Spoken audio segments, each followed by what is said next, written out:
truth of leadership is it's hard to move things around on a screen. Okay? Anything is possible, right? We can put men on the moon. I've seen people install ILSs against all odds. It's possible, I think, to make significant changes not only in cultures, within a library. Pam Sandley and Smith and Anythink came in and turned around a library faster than I would have said was even possible. And then I think it's even possible to change society. Martin Luther King comes in, one guy, turns things around. Leadership, anything is possible. And I think the thing I would like you to think about is that in order to do something that is genuinely impossible, it's really pretty straightforward. All you have to do is treat it like it's inevitable. And I remember reading about something in biology that just really stayed with me, and it's the idea that human beings are primates. And so in the wild in Africa, when there are monkeys running around, so a whole bunch of monkeys around, and then suddenly a hyena shows up, all of the monkeys stop and look at the lead monkey. And if the lead monkey kind of looks around and goes, okay, let's get organized, starts heading for the trees, starts moving, everybody stays calm and moves. If the lead monkey freaks out, there is total panic. So if you want impossible things to happen, if you want to stay calm in case of crisis, that's leadership. Just treat it as inevitable. Of course, I saw this coming, we'll move over here. Anything is possible. And the second great truth of leadership is that it's a miracle that anything ever works. If you just even think about it this way, it's like even our throats, right? We eat with them and we talk from them. It's an accident waiting to happen, you know? It doesn't make any sense. Every time I hear people talk about intelligent design, there's nothing intelligent about the human body. Everything about it is crazy. It's a miracle that we are well day to day, right? It's just really unlikely. And so, and this kind of goes to the idea of Murphy's Law. Anything that can go wrong will go wrong, and so every day that you get through a leadership kind of opportunity and things don't fall apart around you, I think that the thing to remember is celebrate, because it is a miracle. And if there's anything I've kind of noticed about kind of a dearth in librarianship is that we don't stop to celebrate the great victories. And sometimes it is just you were open for a day and the library did not burn down. Yes. But otherwise, there are often extraordinary milestones that we've made in our long-range plans. Things are working much better, and we need to stop and say, we did it. We worked very well. So celebration, I think, is a big deal. We'll go down in history now, LaRue's laws, 2 things. Okay, and then I see my colleague Sharon Morris is here, and we did a class that kind of talked about this. These are the 3 essentials. They're almost like mandates. So if you want to be a good leader, I think it really just comes down to 3 kinds of things you have to do. And the first one is know thyself. And I know that through the ILEAD thing, many of the things that you've done will look at things like social styles, communication styles, your orientation, your values, all of these things. And whether it's you meditate, you keep a journal, you try to pay very close attention to people's feedback about your performance, it's all about mindfulness. Do you know what drives you? Do you know what you're good at? And that's important, particularly as a leader when you're trying to hire people. You want to hire somebody who has a skill you don't, because you want to have good awareness of all of the possibilities of leadership. So know thyself is a big piece. But it's not the whole thing. And the second one here is playing well with others. And I think what this really comes down to, it goes back to the great power about children's stories. We read stories because it helps us imagine ourselves inside somebody else's life, right? And if you can do that, if you can picture what it's like to be, you're a director, picture being a shelver, picture being a reference librarian, if you can understand that, you can listen, you can ask the right questions, you can hear what people are saying, and that emotional intelligence goes a tremendous way in getting anything done. Nothing gets done alone. And whenever I think about playing well with others, I always think I'm in Colorado Springs. We have an anti-tax activist here by the name of Doug Bruce. And my favorite statement about Doug Bruce is that even his friends don't like him. And I think there's something wonderful about that. Some people are just very, very fractious. But if you really do want to get sustained change that people feel good about, you have to have friends. And that's about playing well with others. And then this last piece is something that I think, again, often gets overlooked. And that's the idea that the responsibility of leadership is you're supposed to leave it better than you found it.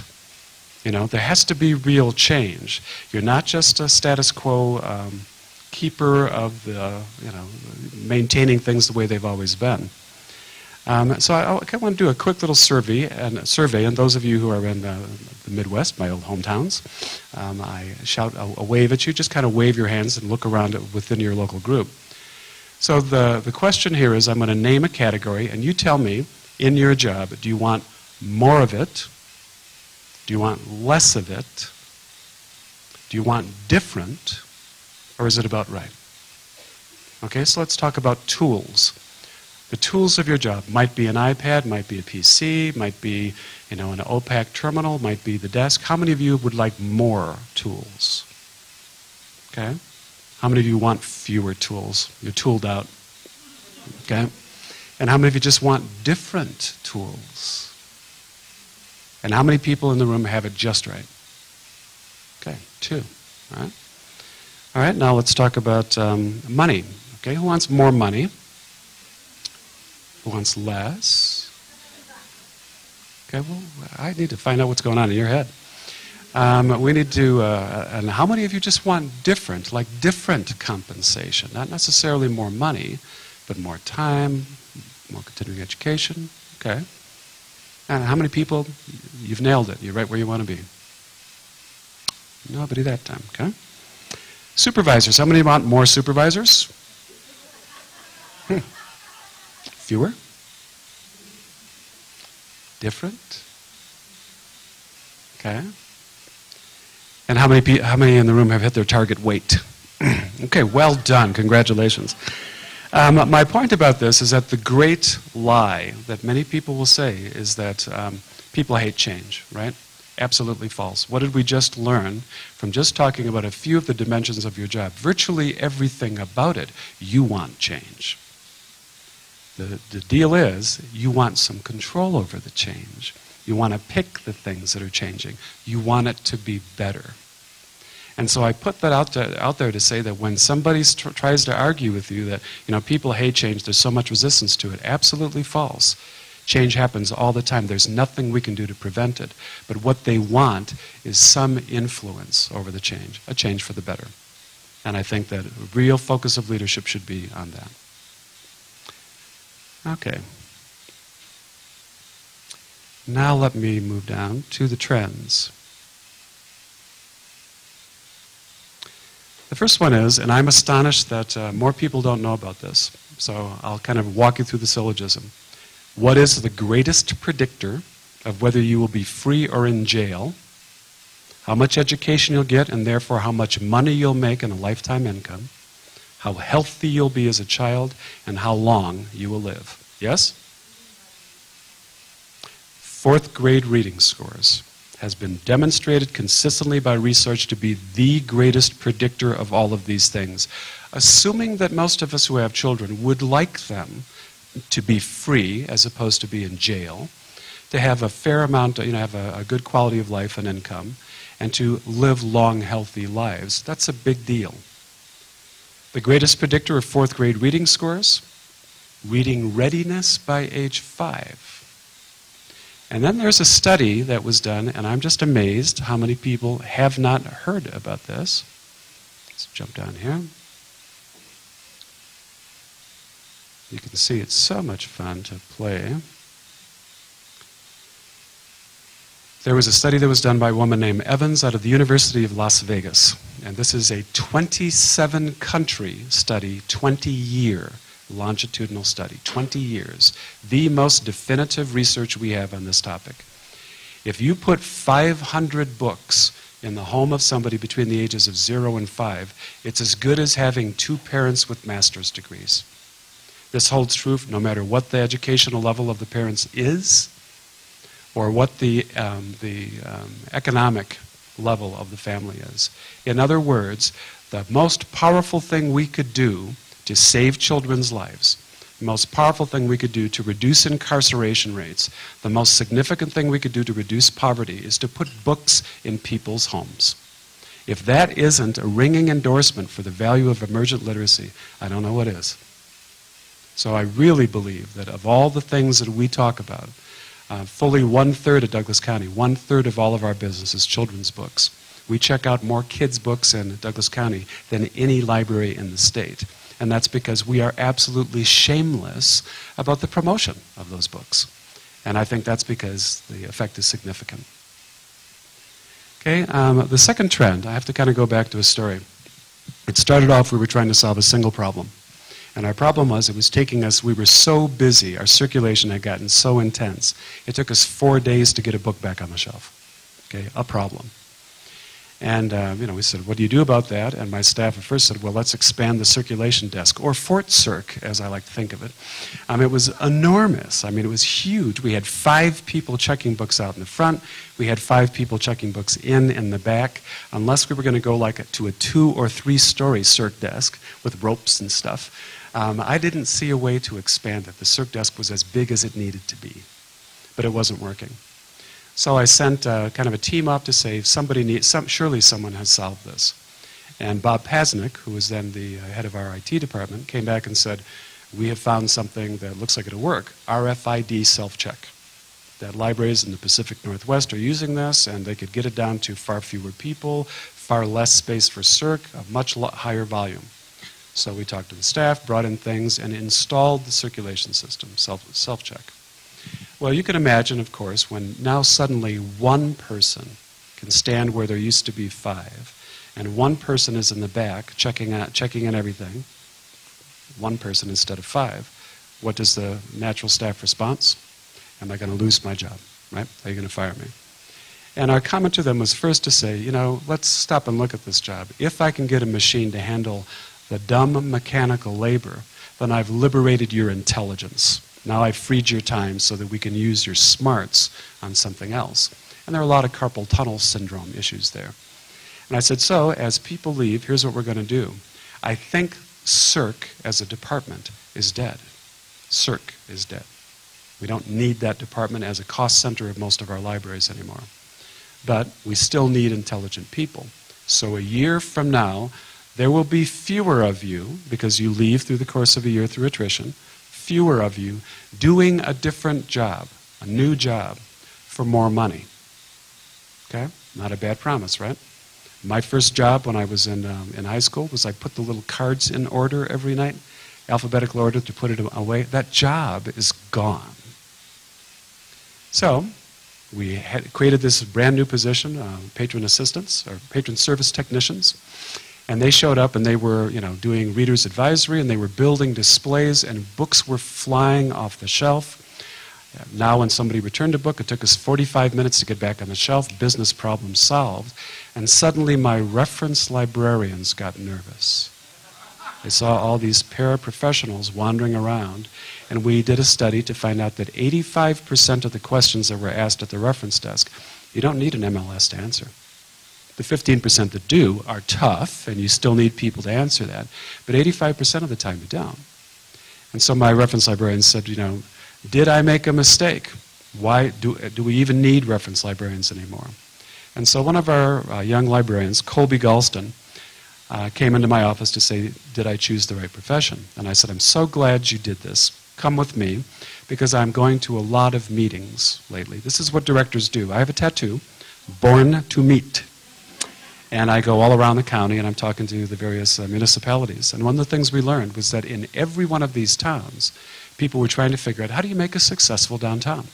How do you prevent businesses from closing? And in downtown Parker, they were ripping up Main Street, putting in a new sewer line. And the business owner said, do we have to put it back the same way? Or can we fix it? Can we figure out a way to make it more pedestrian friendly? Can we change the architecture? Can we change the street configurations? And so I walked into this meeting with Colby, and I said, gentlemen, there are 80 men who own these things, and I said, the work that you're doing is so important, but I've assigned a reference librarian to you. And the look on their face was total puzzlement. It was like, what? We have like a mascot, or how's this going to work? And so Colby watched them for 3-4 weeks and came back and said, I've identified 4 leaders in this group. Is that right? And I said, yep, those are the 4. And she said, now what? I said, now you take them out and you do in-depth reference. in-depth reference interviews.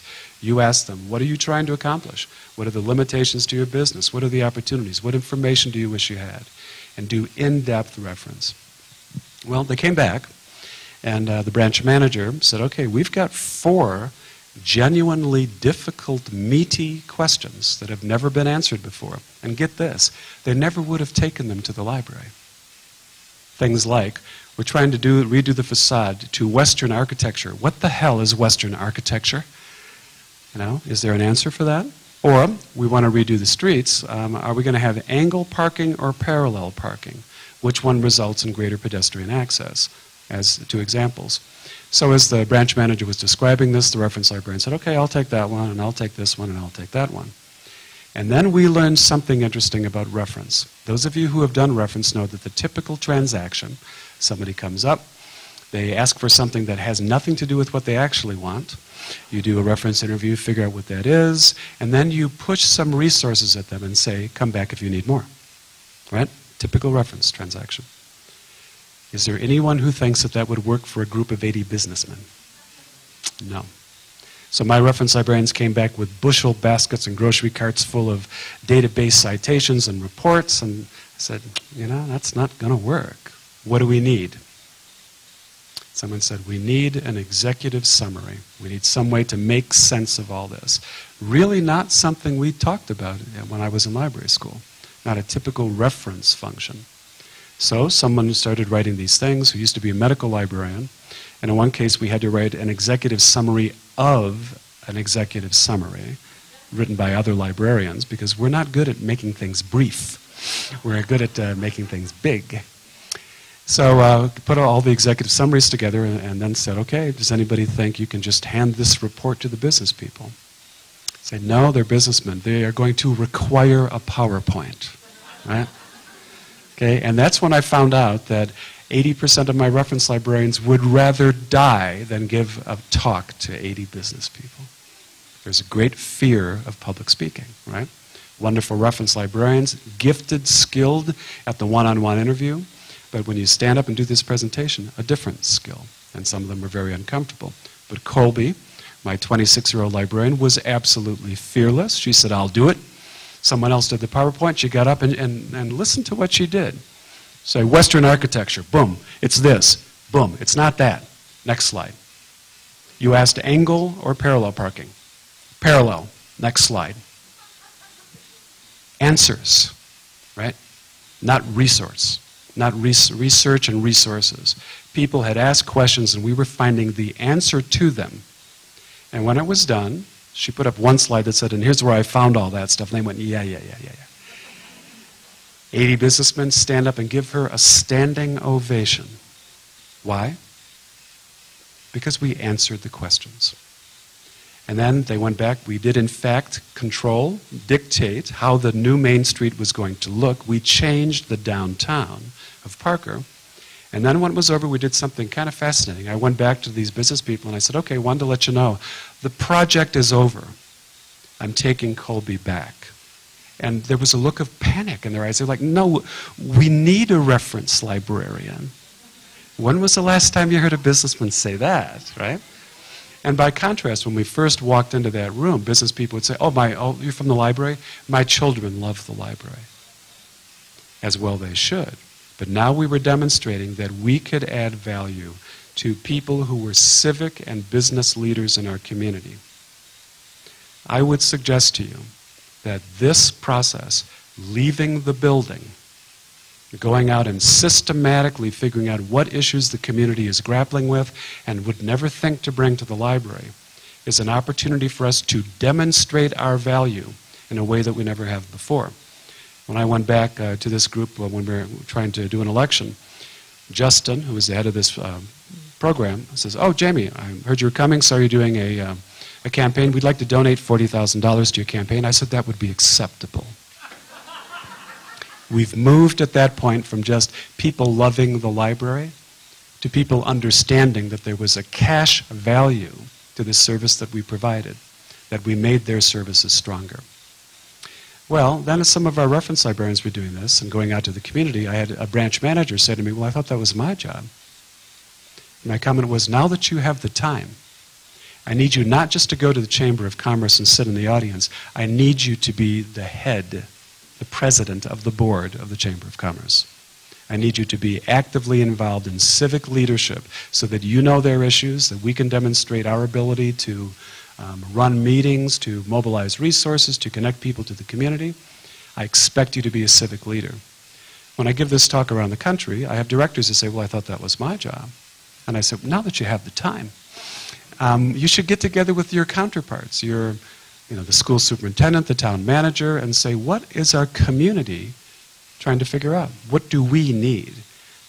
Notice that what happens at this, well, and I should also say, then I've had board of trustees who say, well, I thought that was my job. I said, well, now that you have the time, get down to the legislature, because when bills come up that can roll back property taxes or change the rules of governance, if there's somebody immediately on point, a public civic leader who stands up and says, this is not the librarian arguing for the library. I'm here to tell you that the library matters to our community. That has power. So notice that we started off with one simple business problem. It took us 4 days to get a book back on the shelf.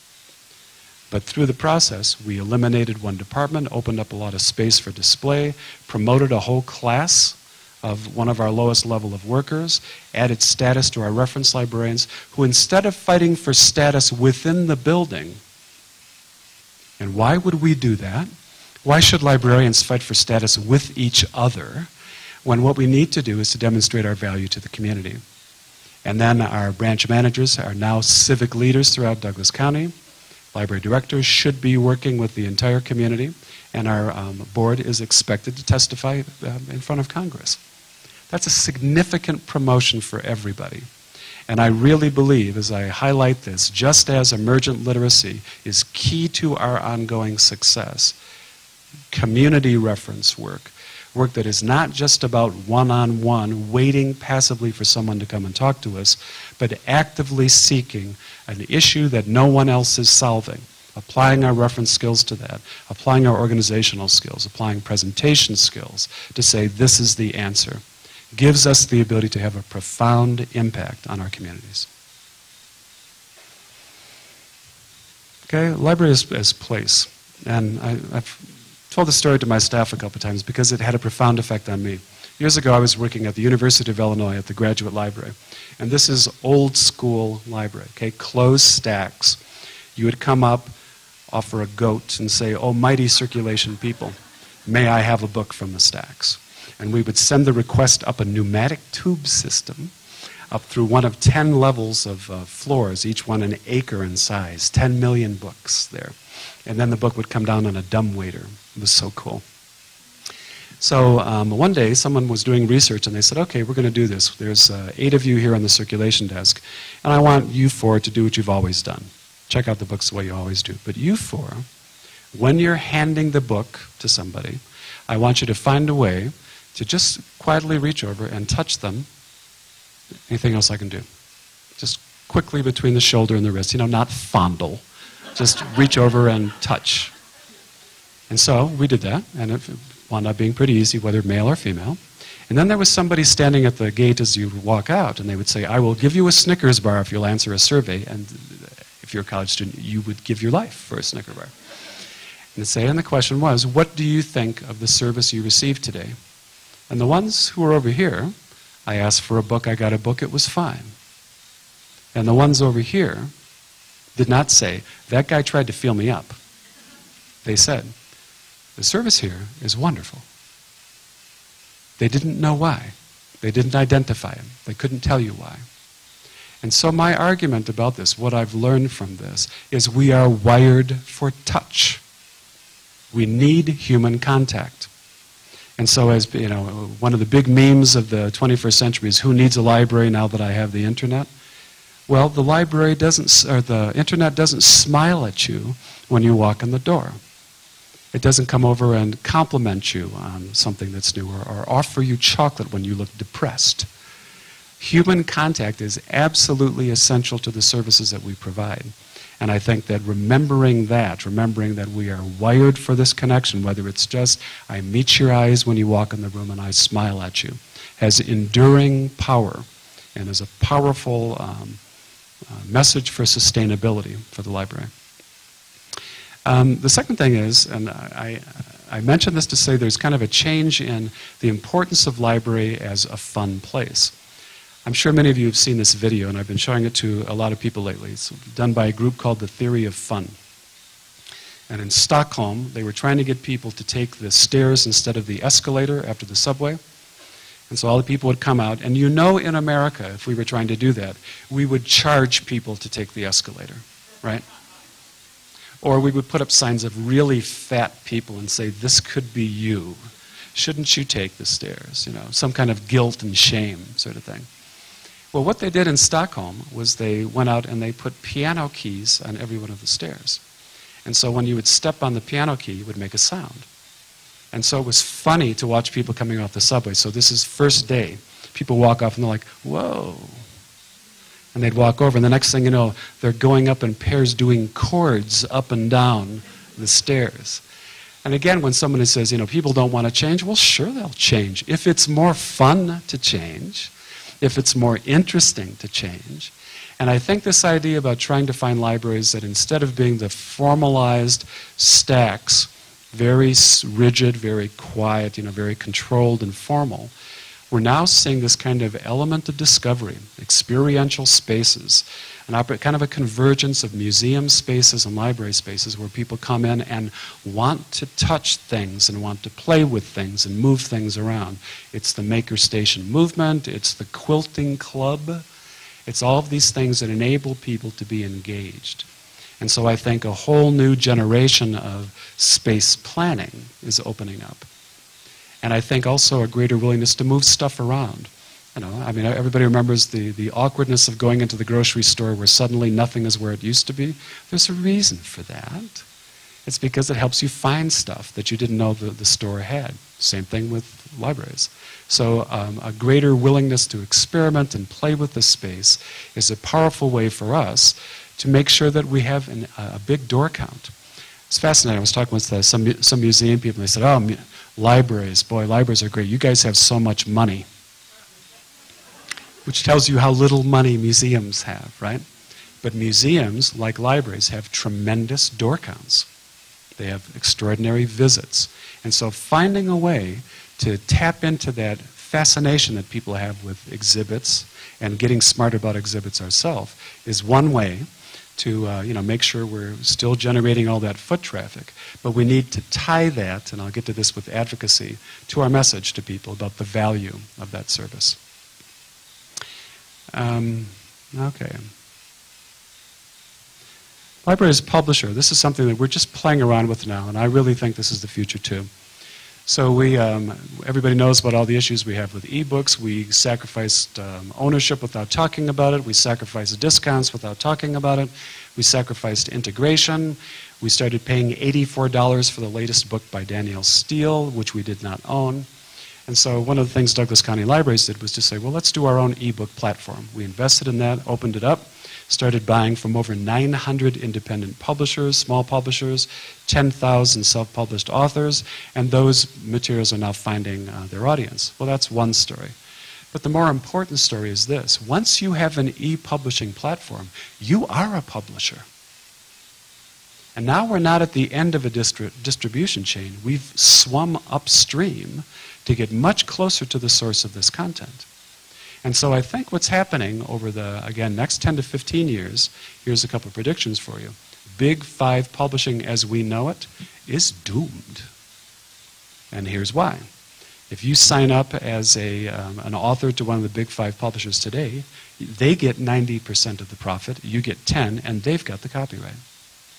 If you self-publish on Amazon.com or Smashwords, you keep the copyright, and you get 70% on Amazon and 85% on Smashwords. Are there any questions about that? I mean, ultimately, it's not about. So people get very angry about publishers. Well, you meanies. If the authors start to leave, 16 of the last 100 New York Times bestsellers were self-published. 50% of the current best-selling ebooks are self-published. then things are moving rapidly. What is the role of the public library in a publishing environment where now the issue is not how do you get someone to accept and push your book, how do you get somebody to notice your book? How do you get somebody to find it? We've gone from 300,000 new titles a year to close to 1 million new titles. I met with a group of local authors and I was saying, okay, we have this idea. Suppose we help you write a better book. Suppose there's a big button on our library catalog that says you want to write a book. Pew just did a study about this. 85% of the human race wants to write a book. Amazing, 85%. And they're sure it's a bestseller too. And so you click on that and then it says, do you want to write a good one? Because that's different. And now libraries can say, okay, here's a list of all the books that we have, our reference librarians have put together. You want to get started in writing? Here's where you start. For one thing, if you want to write mysteries, read mysteries. So you know what that's about. Begin with reading. And then here's how you start to write. And then here's a list of writers' groups. And here's a list of editors. And here's a list of book cover designers. And here are the workshops that we provide on a quarterly basis where you can meet other self-published authors and you can do signings and you can try to find an audience. And if you donate the book to us, give it to us, we'll advertise it. We'll do recommendations of it. We'll route them to people to review them so we can find them. We will encourage their discovery, and if somebody wants to buy them from our website, it's a click.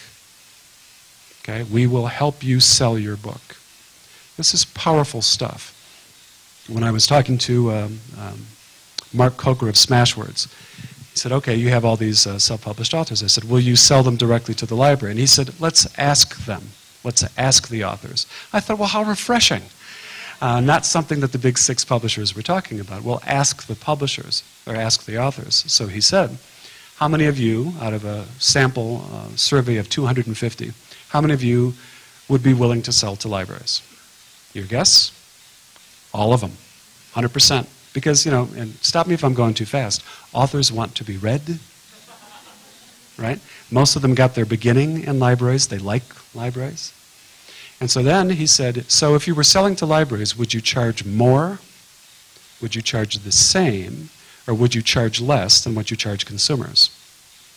20% of the authors said, I would give a copy of my book to the library if you'll help me sell it and you'll help buy more copies on the basis of demand. Once again, do we sit and whine to the publishers about how mean they are to us? Or do we say to the authors, why the hell are you hooked up with a publisher? We'll publish your book.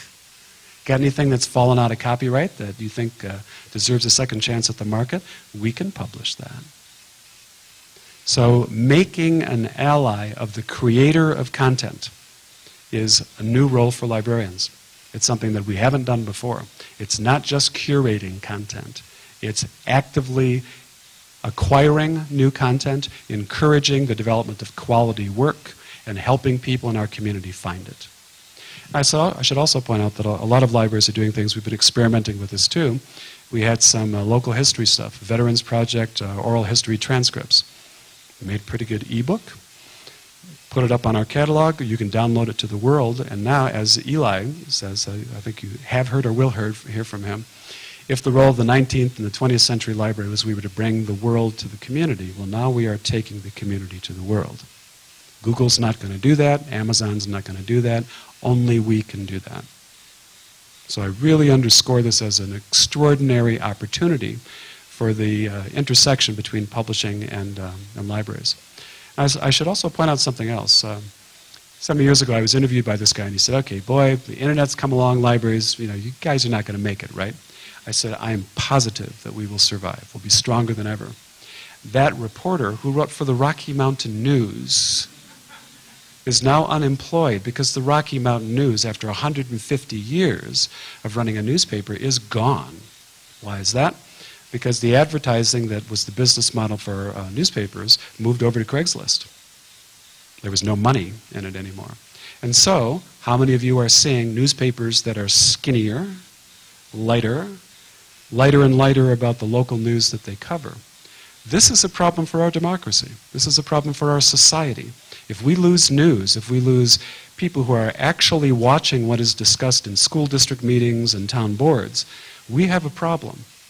And so I put this out there to say, maybe it's time for us to take over the news. Maybe what we need to do is establish our own news departments, hire journalists, there are a lot of them and they're cheap now, and bring them in and establish a news department and send them out to cover the news, have them come back, post the news on the library website on a daily basis. We are trusted by our community in ways that the media is not. And I wonder if that might be an opportunity for us as well, to team up with journalists to say, we think it's important that in a democracy, citizens should be informed, and that includes everything that's happening in the community. And the last thing I wanted to talk about here, maybe, is about advocacy. I read a book by a library historian that just really stayed with me. Between the 1880 and 1920, most of the libraries in the United States were formed. Almost universally, they were formed by women. A round of applause for the women, please. Yes, 99% of them formed by often pre-suffrage women. And so here's the thing that I am intrigued by. In all these libraries that were established, not one of them was established by a librarian. Isn't that interesting? They were established by people who were civic leaders, who said, you know, this is essential to us, and they carried the message to other civic leaders. They were the ones who were beating the drumbeat. They were the ones who said, this is essential to our community, our society, our entire civilization. And I think that as I look back over the past generation of leadership and generation of library advocacy, I've been to scores of advocacy meetings. It has been an abject failure. Over the last 15 years, the number of libraries that make it to the ballot is declining. The number of libraries that win when they do is declining. We have a significant erosion of public support for the public sector. Why is that? Because librarians are already on the dole, right? We work for the public. And if we stand up and say, libraries are really important, they say, yeah. And nurses think nurses is important, and teachers think teaching is important. So who carries the message for us? And I strongly believe that the shift in library advocacy comes down to two things. First, it comes down to the recruitment of champions. We have to find people who are already good speakers, already connected to the community, and we have to arm them with information and stories that they take forward to speak on our behalf. If we don't do that, if we keep doing what we have always done, it doesn't work. And it's not going to suddenly start working. So a combination of this emergent literacy idea to talk about the value that we bring to a child's life, talk about community reference, about how we transform not just the lives of the people, but the lives of the community itself, make that stronger, and remind people, I'm taking Colby away, and what was the dollar value of this service? Underscoring the value of it, and putting people out there with stories to tell is very, very powerful. And this is how we secure our long-term well-being. Okay, and I'm going to jump around a little bit.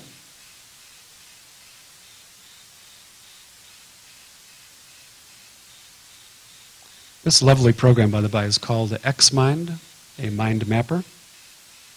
And it's a ton of fun. Okay, so this is it's up to you. What do we need from you as leaders? We need your passion.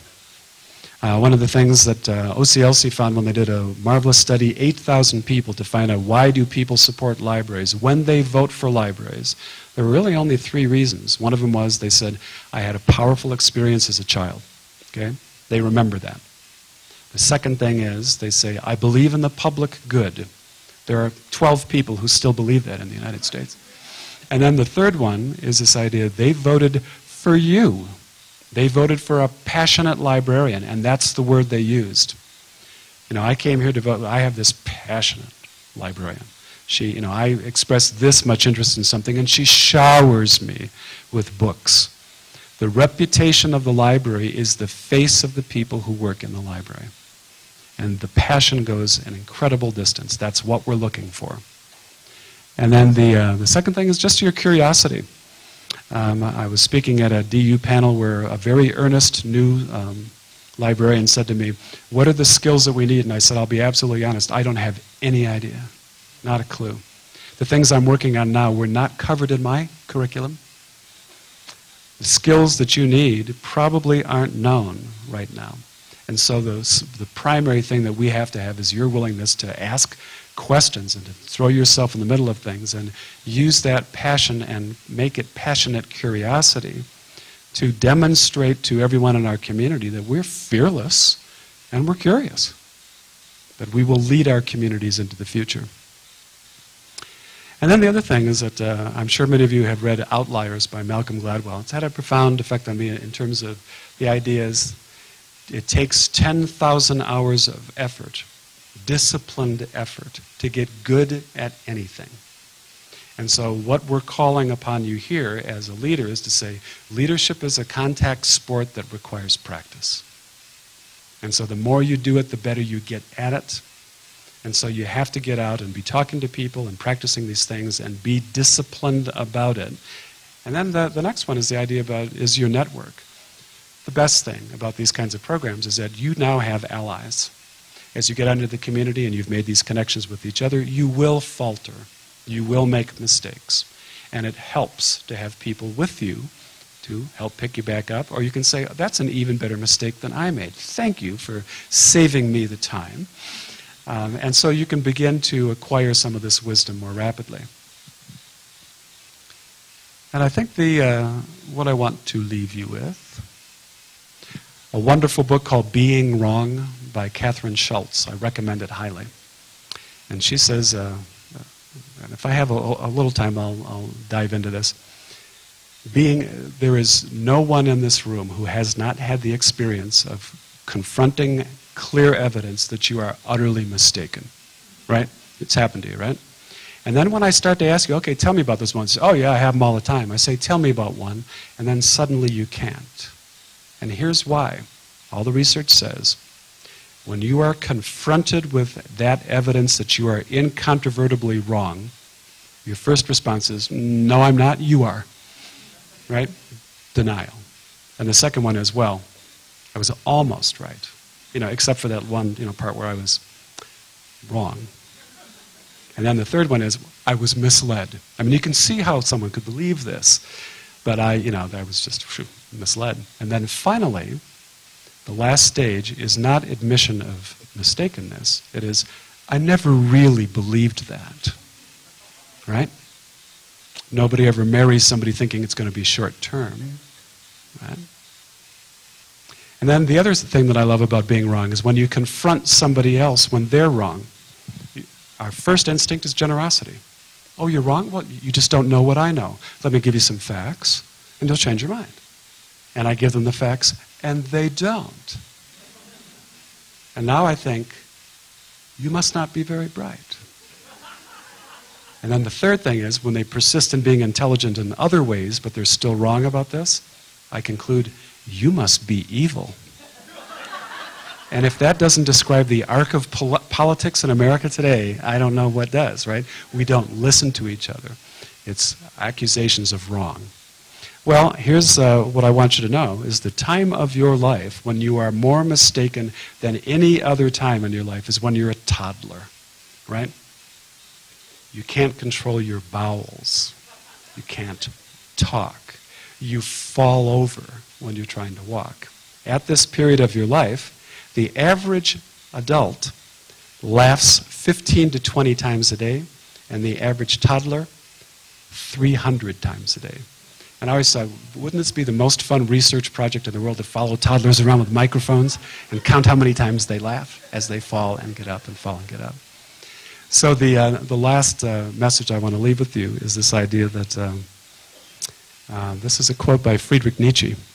And he said, you are fully mature when you recapture the seriousness of a child at play. And so I hope that as you move forward to take your place as leaders in the library community, you remember to have fun. You remember that making things better isn't some grim, awful thing that we do under threat of immediate extinction. It's something we do because we just have more fun doing it than we would doing anything else. And those are my comments. Thank you very much for your time.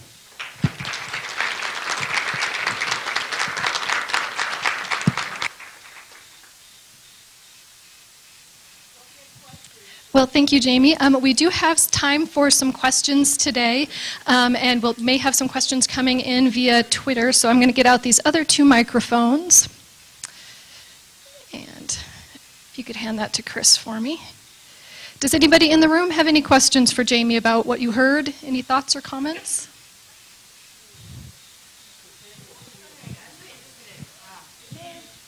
I'm totally loud enough, but I'll speak quietly.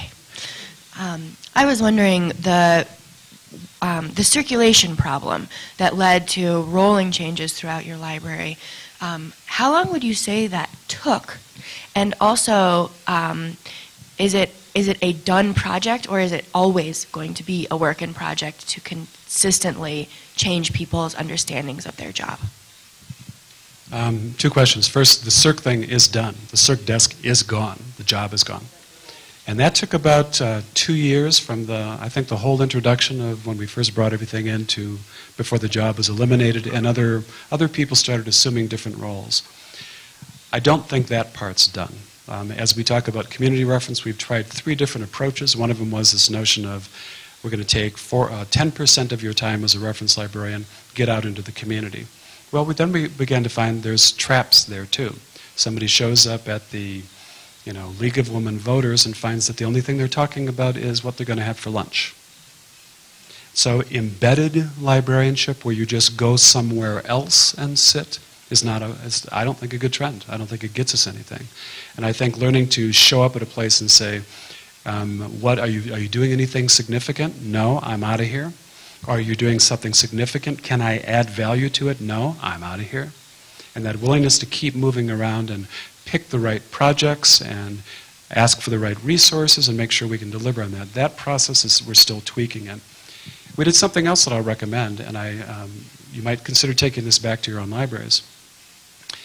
We sat down and brainstormed who are the movers and shakers in our community, and we came up with like 45 people.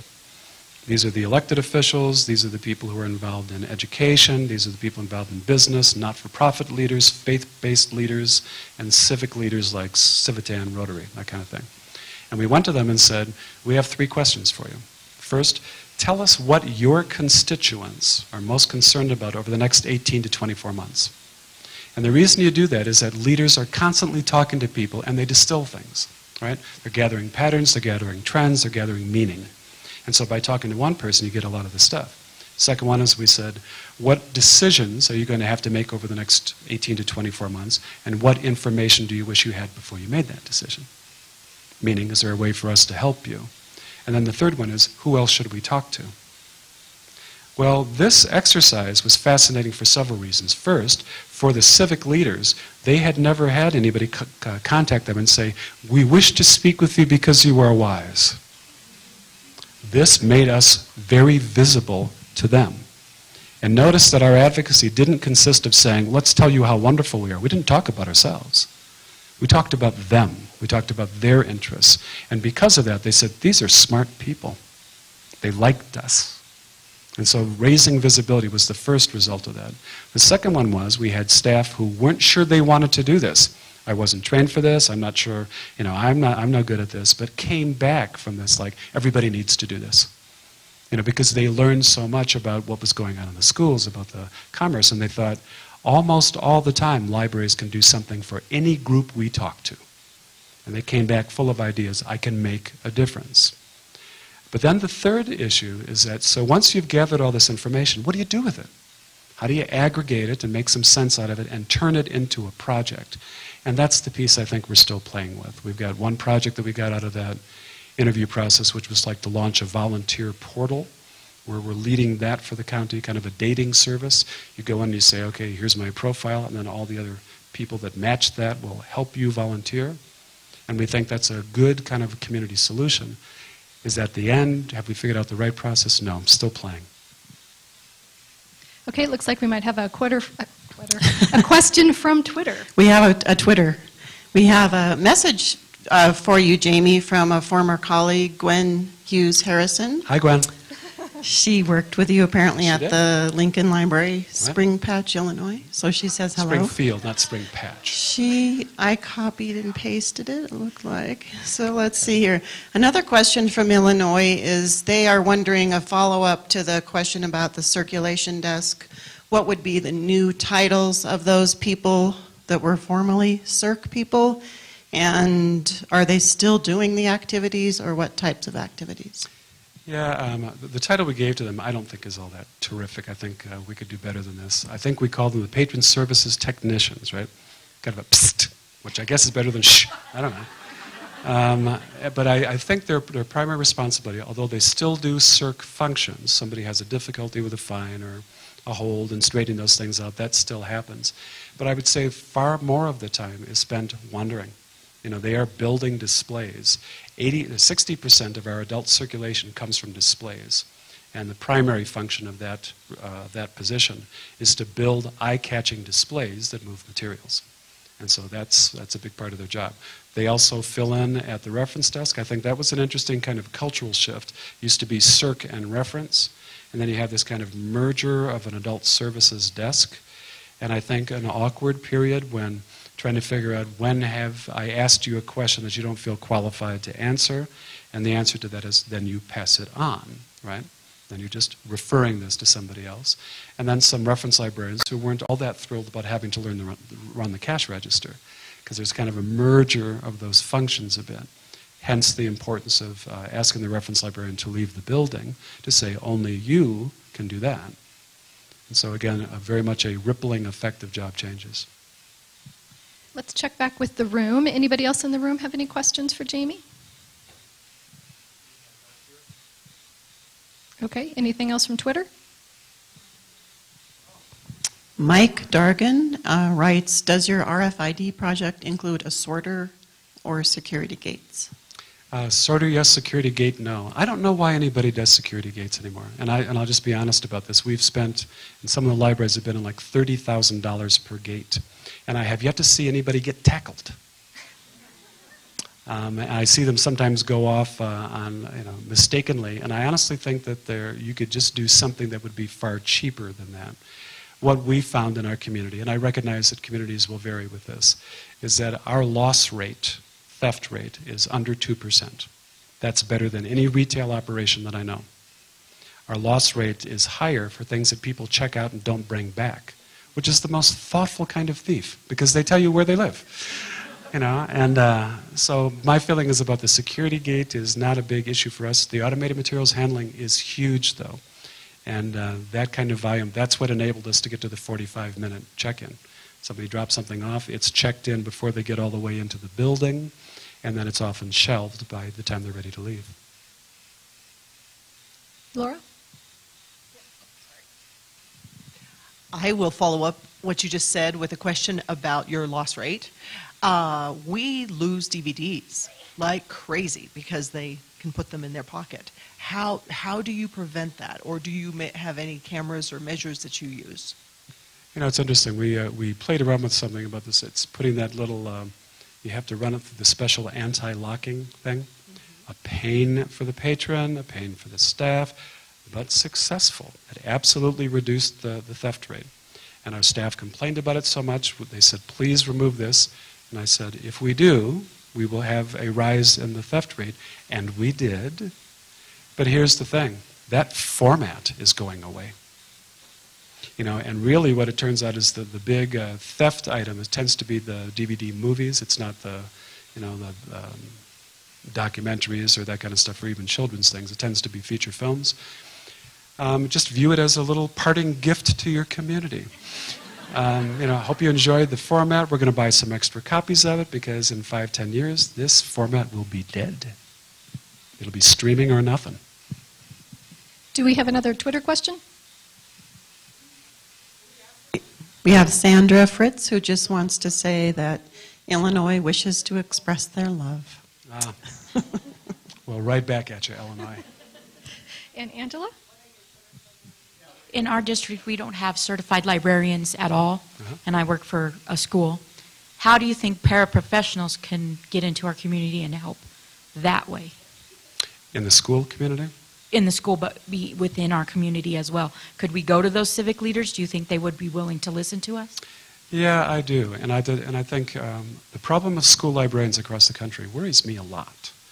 What I'm seeing is that I know even in Colorado, the average age of a book in a school library is 15 years. That the media librarian loses her job or moves on, is replaced with a media lab technician, is replaced with a volunteer, is not replaced. Kind of works like that. And the difficulty is that many of the school librarians, school library staff, are so politically isolated within their school. If you have principal support, you're good. Don't, you're out of luck. And I think the only way that you can get some support is to find that articulate parent, hard-charging person who's a good speaker and ask them to advocate on your behalf. I don't know if that answers the para-pro kind of issue, because I think the hurdle is set by the principal, him or herself, about what level of skills you need within the building. Anything else from Twitter? We have a comment from Mike Dargan who's suggesting that you can use DVD dispensers as a method of combating those theft issues. And we've looked at them several times, and the problem is if you want to do something like 20 to 50, it seems like that works okay. Whenever we've tried to investigate a solution that scales up to the volume of business that we have, more pain than it's worth for us. Any I other think Sharon questions? had a question.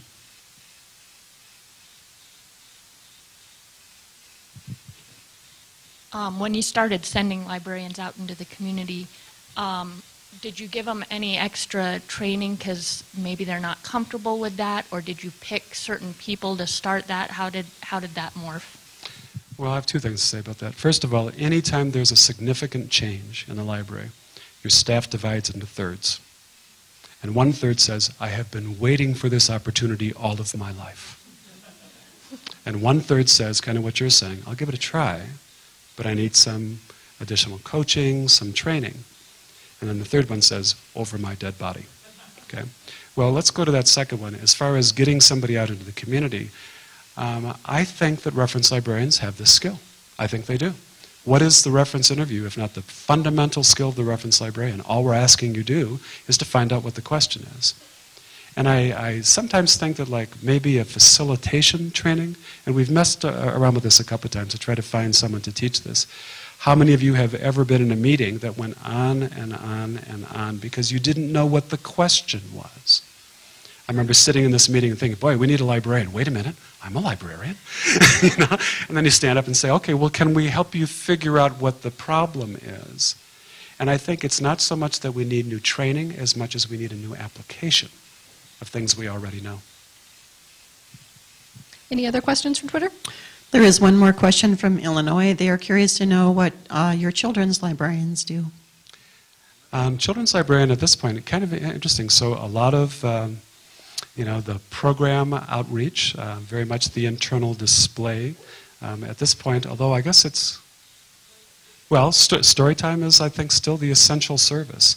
And I think that I remember the key change about this one is I'm not sure that they're doing anything different, but they probably talk about it differently than other librarians. One of the things that we said is that I need you to give a commercial about the value of the story time. And oh my God, the look of panic in people's eyes. You know, I didn't get into this business for sales. And I would say, okay, well, here's the 20-second pitch. You stand up and you say, parents, thank you so much for caring about the education of your child. Thank you so much for understanding that these simple skills that we give you are going to result in a very well-educated, healthy child. Today we're working on rhyme. Keep working on that when you get home. Okay? Not so bad, right? And I think that's the key change of our staff, is that we're trying to be more intentional about the value of the service, reminding somebody that it has a value, not just offering it and expecting that they'll get it. But I think the services are probably the same. Okay, Sharon. I think we have time for just a couple more questions. Sharon? Jamie, do you distinguish between management and leadership, and if so, how? Okay. I think of it in two ways. One of it is management is doing things right, and leadership is doing the right things. And so the management is the operational side of things. So probably bound by something like a year. I've got a schedule, I have a budget, I'm making sure that we meet objectives within that. And I think that leadership, the responsibility is vision. And there the notion is it's not just 1 year, it's 3 to 5 years. The job of leadership is to get your organization ready for the changes that are coming. That's the short version. Another question from Twitter? Final question from Illinois. They would like you to repeat the name of the longitudinal study that you mentioned, Okay. and where they could find it. Yeah, you know, and I'd like to memorize this, but it's like one of these academic things that has like 150 words in the title. Here's how I find it. Search for Evans, E-V-A-N-S, Las Vegas, 500 books. And if a group of librarians can't find it with all of those clues... Anything else off of Twitter, Chris? I believe that's all. Okay, well, once again, a huge thank you to Jamie for taking time out of his day to come and be with us. And we also need to send out a huge thank you to Pikes Peak. The equipment that we have in this room right now is like bigger than I am. And so a huge thanks out to Pikes Peak who loaned us the equipment so that we could share Jamie with the other states participating. So thank you, guys. Thank you.